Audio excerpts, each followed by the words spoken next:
রাম মন্দির উদ্বোধনে মুসলিমদের মেয়ে মুস্কান না কি নাম, সেই মেয়েটা আসছে। একে যারা মুসলমান ভাবছে তারাই তো গর্ধব আর মূর্খ।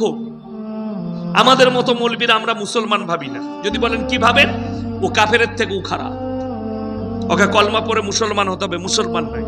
ও যখন নিয়ত করেছে তখনই হারাম হয়ে গেছে। আমার মুসলমান ভাই চলুন আপনাদিকে বুঝাই। আমার গ্রামে চলুন, আল্লাহর রহমতে 5000 বসতির গ্রাম, সব মুসলিম। জোরে বলুন সুবহানাল্লাহ। সব মুসলিম, 5000 ঘর, একটাই মসজিদ।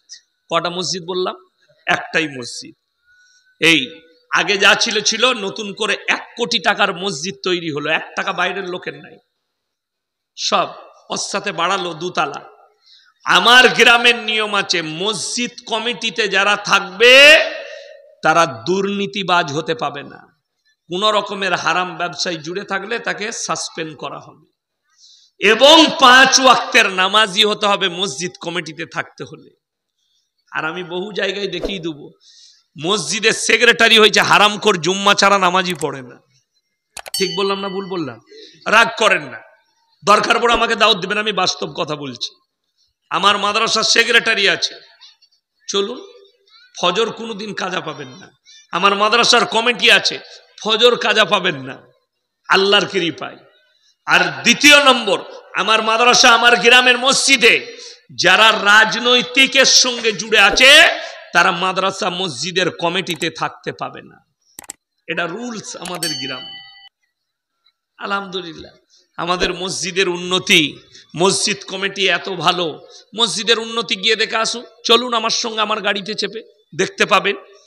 মসজিদের কমিটিকে দেখতে পাবেন, তারা দাড়িওয়ালা কিনা, তারা নামাজি কিনা, না আমি মিথ্যা বলছি এটা জানবেন। চলুন গিয়ে খোঁজ নেবেন। এই যে রেকর্ডিং হচ্ছে, এটা কি আমার গ্রামের লোক শুনবে না? কথা বলেন, শুনবে। আমার গ্রামের লোকও আমাকে ভালোবাসে, শুনে তারাও শুনবে। ইয়াসিন সাহেব এই কথাটা বলেছে, এটা মিথ্যা হলে তারা ধরবে না? ধরবে না? কথা বলে ধরবে, তুমি মিথ্যা বলেছ। কিন্তু ইয়াসিন মিথ্যা কথা বলেনি। আমার আব্বাজি মোল্লা শওকত আলী মাজাহিরি, অনেকে চিনে, ইউটিউবে অনেকে জলসা শুনেছেন আমার আব্বাজি। আমার আব্বাজি হচ্ছে মসজিদের সেক্রেটারি আমার গ্রামের। আমি আমার আব্বার মাদ্রাসার শিক্ষক। চলুন মাদ্রাসার উন্নতি দেখে আসবেন, মাদ্রাসার নিয়ম কানুন দেখে আসবেন, মাদ্রাসায় কোনো কমিটি মাতাল আছে কিনা দেখে আসবেন, সুদখোর আছে নাকি দেখে আসবেন। আর আপনাকে আমি দেখিয়ে দেবো বহু জেলায়, আমি দিনাজপুরের কথা বলছি না, এইখানে লোক খুব পরেজগার, কি বুঝলেন? আপনাদের দেশের লোক খুব ভালো আল্লাহওয়ালা, আমি আপনাদের জেলার কথা বলি নাই, বাকি অন্যান্য জেলার কথা বলছি। আল্লাহ, আমার ভয় লাগছে নেমে গিয়ে যদি আটকায়, আমার জেলার কথা বলেছে। ওই জন্য তোমার জেলা নয়, আপনাদের জেলা খুব ভালো, ভদ্র, নম্র, বিনয়ী, খুব ভালো আপনারা। কিন্তু বাস্তব কথা বলছি, শুনেন, আল্লাহকে ভয় করেন। কিয়ামত ওই জন্য কাছে, সুদখোরের পয়সা আছে মাদ্রাসার সেক্রেটারি করে দে, সুদ খেয়ে বড় লোক হয়েছে, লোকের মেরে নিয়ে সম্পত্তি করেছে, মসজিদের কেসিয়ার করে দে, সেই মসজিদ মাদ্রাসায় জীবনে উন্নতি হতে পারে না। লেখে নিয়ে যাও, তার জীবনে পরিবর্তন নাই। হ্যাঁ, সে যদি ইস্তেগফার করে পরিবর্তন আসে, দাড়িওয়ালা হয়ে যায়, নামাজি হয়ে যায়, পাপ কাজ ছেড়ে দেয়, তখন কিন্তু সে স্থান পাবে। বুঝতে পেরেছেন না পারেননি? হ্যাঁ, ওই জন্য আপনাকে এটা বুঝতে হবে। আমি এটাই বুঝাতে চাইছি যে আপনি নামাজ পড়েছেন মানে আপনি মুমিন নয়। আমাদের দেশের লোক মাথা ঠুকলে মুমিন হওয়া যায়?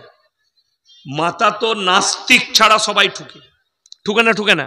নাস্তিক যারা আছে, যারা আল্লাহ ধর্মে বিশ্বাসী নয়, তারা বাদ দিয়ে সবাই মাথা ঠুকে।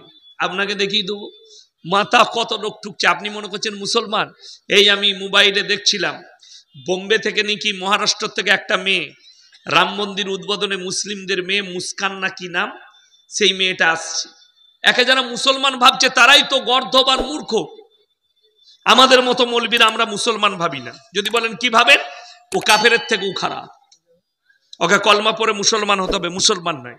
ও যখন নিয়ত করেছে তখনই হারাম হয়ে গেছে।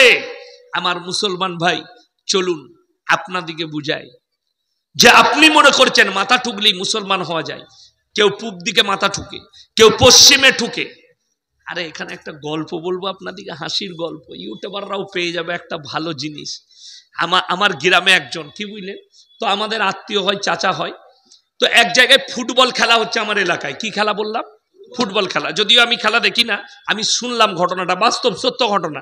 তো তারা গেছে ফুটবল খেলা দেখতে, তো আসরের ওয়াক্ত হয়েছে, নামাজকে পড়াবে, তো তাকে সবাই বললে চাচা তুমি নামাজটা পড়িয়ে দাও। তো সে, আমরা কোন দিকে মুখ করে নামাজ পড়ি? কোন দিকে পড়তে হয়? পশ্চিম দিকে, যেহেতু সেখানে কাবা আছে, সে দক্ষিণ দিকে মুখ করে নামাজ পড়িয়ে দিয়েছে। কি বুঝলেন? তো নামাজের পরে বলছে চাচা এটা দক্ষিণ দিক গো, পশ্চিম দিকে। বলছে ভাই আল্লাহ সব দিকেই আছে। কথাটা বুঝতে পেরেছেন? যুক্তি শুনবেন। বলছে আল্লাহ সব দিকেই আছে। কি বুঝলেন? নাউজবিল্লাহ বলে। তো যেমন ইমাম তেমন মুক্তাদি। কি বুঝলেন? ওর পেছনে মুক্তাদিগুলো তো সেরকম। ও দক্ষিণ দিকে নামাজ পড়েছে, ওই পড়িয়ে দিয়েছে। কি বুঝলেন? বড় কষ্ট লাগে, দুঃখ লাগে। আপনি মনে করেছেন মাথাটা ঠুগলিই হচ্ছে, পূব কিংবা পশ্চিম, উত্তর কিংবা দক্ষিণ, কেউ গাছের সামনে, কেউ ঠাকুরের সামনে, কেউ কবরের সামনে, যে যেখানে পারে মাথা ঠুকে। ওই জন্য আল্লাহ কোরআনের শর্ত লাগিয়ে দিয়েছে, লাইসাল বিররা আন তুওয়াল্লু বুজুহাকুম কিবালাল মাশরিকি ওয়াল মাগরিব ওয়ালাকিন্নাল বিররা মান আমানা বিল্লাহ। পূব কিংবা পশ্চিম দিকে মাথা ঠুকার নাম ঈমান নয়। প্রকৃত ঈমান হচ্ছে 1 নম্বর আল্লাহর প্রতি বিশ্বাস। আর এই বিশ্বাস যখন আপনার দিলে আসবে, আপনি কোন দিকে মুখ করে নামাজ পড়বেন? পশ্চিম দিকে। কার উদ্দেশ্যে মাথা ঠুকবেন? কথা বলেন। আল্লাহর রাজা বান্দেগীর উদ্দেশ্যে মাথা ঠুকবেন। 1 নম্বর আল্লাহর প্রতি বিশ্বাস, ওয়াল ইয়াউমিল আখির, আমার পরকালের প্রতি, ওয়াল মালাইকাতি, আমার ফেরেশতাদের প্রতি, ওয়াল কিতাবি, আমার আসমানি কিতাবের প্রতি, ওয়ান নবিয়্যিন, আর যতগুলো নবী পয়গম্বর পাঠিয়েছি এদের উপরে বিশ্বাস আনার নাম হচ্ছে ঈমান। এগুলোর উপরে প্রকৃত বিশ্বাস আপনাকে আনতে হবে, তবে আপনি ঈমানদার হলেন। চলুন, আপনি নিজেকে মুমিন বলছেন, আপনি নিজেকে বলছেন হিদায়াতের উপরে আছি, এটা একটু মেপেলি সবাই নিজের হৃদয়কে জিজ্ঞেস করে মাপবেন, আমাকে নয়। আপনাদেরকে বলে যাচ্ছি, হৃদয়কে জিজ্ঞেস করবে। সবারই নিজের মন আছে না নাই? আল্লাহ নফস দিয়েছে। নফস, এই যে নফস দিয়েছে, শুনেলেন, 3টে জিনিস কিন্তু মানুষের জীবনে বহন করে যায়। 3 জনের জুবানকে আল্লাহ কিয়ামতের দিনে খুলবেন, আর এই জুবানটা বন্ধ করে দিবেন। যারা অস্বীকার করবে, আল্লাহ এই জুবানটা বন্ধ করবেন। কোরআনে আছে, আল ইয়াউমা নাখতিমু আলা আফওয়াহিহিম ওয়া তুকাল্লিমুনা আইদিহিম ওয়া তাশহাদু আরজুলুহুম বিমা কানু ইয়াকসিবুন। সূরা ইয়াসিন। আমি আল্লাহ জবানটা বন্ধ করে দেব, সেলাই মেরে দেব, তোমাদের অঙ্গ প্রত্যঙ্গকে কথা বলার যোগ্যতা দান করব। 1 নম্বর তোমার কান কথা বলবে, 2 নম্বর তোমার অন্তর কথা বলবে, 3 নম্বর তোমার চক্ষু কথা বলবে। তুমি কোথায় পাপে গিয়েছিলে, চোখের দ্বারা কি পাপ করেছো। ওই জন্য অনেকজন মনে মনে করে, একজন অন্ধ ব্যক্তি আল্লাহ তাকে অন্ধ করেছে।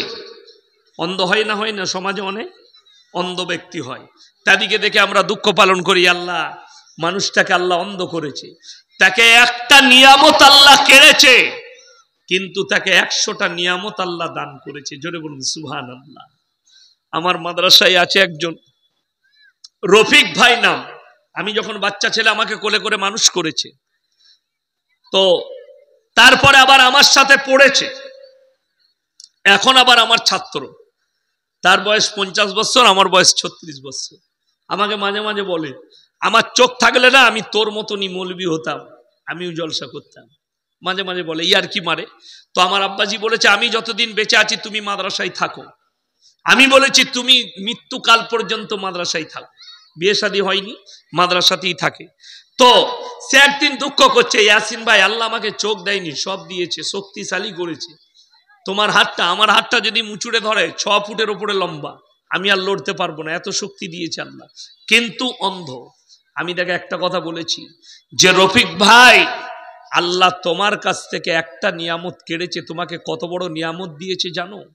মানুষের জীবনে যতগুলো পাপ হয় 90% পাপের ভাগীদার হয় চোখ। এই চোখের পাপ থেকে আল্লাহ তোমাকে হেফাজত করে দিয়েছে। জোরে বলুন সুবহানাল্লাহ।